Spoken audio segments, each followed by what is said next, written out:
नमस्कार. श्री स्वामी समर्थ. अवधूत चिंतन श्री स्वामी समर्थ महाराज की जय. आपण आज सामूहिक उपासनेचे महत्त्व काय आहे, काय होते केल्याने, हे आपण पाहूया. काही लोकांकडून कधीकधी विचारणा केली जाते की हिंदू धर्मात नेहमी उपासना पद्धतीबद्दल आणि कुलदैवत कुलाचाराबद्दल सांगितले जाते. पण जगात असे कितीतरी धर्मपंथ आहेत ज्यांच्यात कुलदेवताच नाहीत. मग अशा लोकांना कुलदोष कुलदैवताचा त्रास का होत नाही, ह्यांचं कसं सुरळीत चालतं, ह्यांना का काही असला त्रास होत नाही? खरे तर हे प्रश्न चूक नाहीत. म्हणूनच ह्याचे उत्तर शोधायचा प्रयत्न केला तर कदाचित हे उत्तर एकांगी ठरेल. परिपूर्ण म्हणता येणार नाही, पण अशी काही समर्पक वाटते. उत्तर: हे सर्व इतर धर्मीय सामूहिक उपासना न चुकता करतात, म्हणून परमेश्वरी तत्व ह्यांना सांभाळून घेते. आपले हिंदू धर्मीय सामूहिक उपासना करत नाहीत. उलट जिथे सामूहिक उपासना होत असेल तिथे जायला सर्वात कंटाळाकर समाज म्हणजे आपला समाज. सामूहिक उपासना खरं तर आपल्या वैदिक धर्मातील गुरुकुळातून उत्पन्न झालेली प्रार्थना व्यवस्था आहे. सामूहिक उपासना ही सर्व धर्मात साप्ताहिक अर्थात आठवड्यातून एकदा अर्थात 7 दिवसांनी केली जाणारी उपासना आहे. 7 दिवसांनीच का? कारण सामूहिक उपासनेची स्पंदन 7 दिवस टिकतात. 8व्या दिवशी ही स्पंदन रिचार्ज करणे आवश्यक असते. आपण जेव्हा एकत्रित येऊन उपासना करतो तेव्हा तितके उपस्थिती असेल तितक्याच प्रमाणात उपासनेची स्पंदने आपल्याला मिळतात. समजा एखाद्या मंदिरात रामरक्षा पठण चालू आहे. तिथे 50 जण बसलेले आहेत. एका पठणाने 10 ग्रॅम स्पंदन तयार होत असतील तर तिथे 50 माणसे असल्यामुळे ही स्पंदने 50 गुणिले 10 बरोबर 500 ग्रॅम स्पंदने प्रत्येकाला प्राप्त होतील. एका माणसाला 500 ग्रॅम स्पंदन प्राप्त करायला 50 दिवस रामरक्षा म्हणावी लागेल.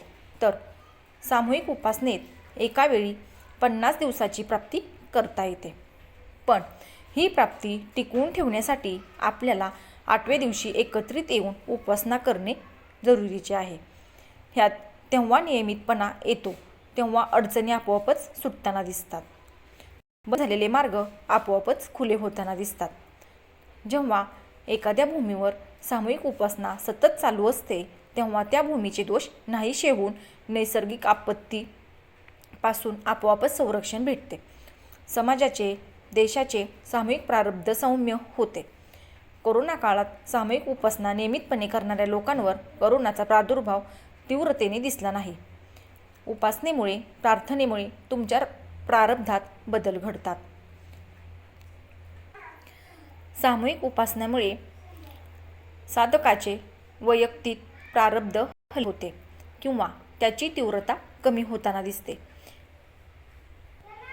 ख्रिस्ती आणि मुस्लिमकडून काय शिकावं तर त्यांची सामूहिक उपासनेप्रती असलेली निष्ठा. मुस्लिम शुक्रवारी आणि ख्रिस्ती रविवारी आपल्या धार्मिक स्थळावर आवर्जून जातात. ही तळमळ आपल्या लोकांमध्ये दुर्दैवाने नाही आहे. आपल्याकडे आरतीला मंदिरात जेमतेमची हजेरी. जेव्हा एखादी व्यक्ती उपासना करते तेव्हा त्याला फळ देणे परमतत्वाला बंधनकारक ठरते, मग उपासना कुठल्याही स्वरूपाची असो. सामूहिक उपासनेत प्रचंड बळ असते. त्यामुळे भौतिक आणि आध्यात्मिक गरजा पूर्ण होतात. आठवड्यातला 1 तास जरी सामूहिकरित्या देवाला दिला तरी संपूर्ण आठवडा प्रसादरूप होतो. मग प्रश्न पडतो, आपल्या सामूहिक उपासना ही पद्धतच नव्हती का?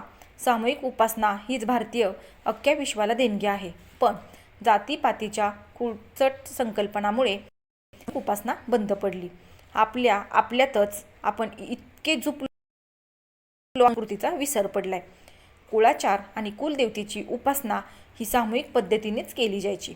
अजूनही काही कुटुंबामध्ये कुलदेवतेच्या वाराच्या दिवशी तळी, भंडारा, आरती, स्तोत्र वाचन इत्यादी केले जाते. पण हे प्रमाण अतिशय कमी आहे.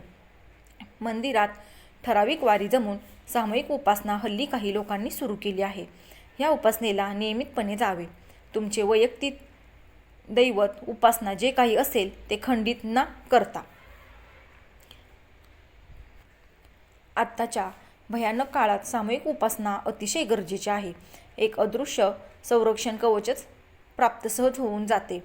इतर धर्मियांकडे तर हा मंत्रही नाही आहे. आपल्याकडे तर बीज मंत्र आणि सिद्ध स्तोत्रे आहेत. ते आपल्याला भारी पडतात.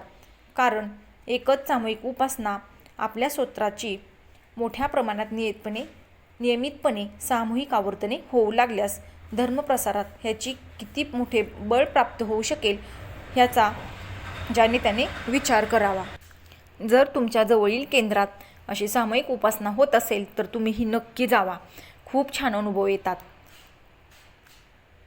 आणि सेवेचा लाभ घ्यावा. केलेली सेवा श्री स्वामी चरणार्पणमस्तु. व्हिडिओ आवडल्यास लाईक, शेअर आणि सबस्क्राईब करा. धन्यवाद.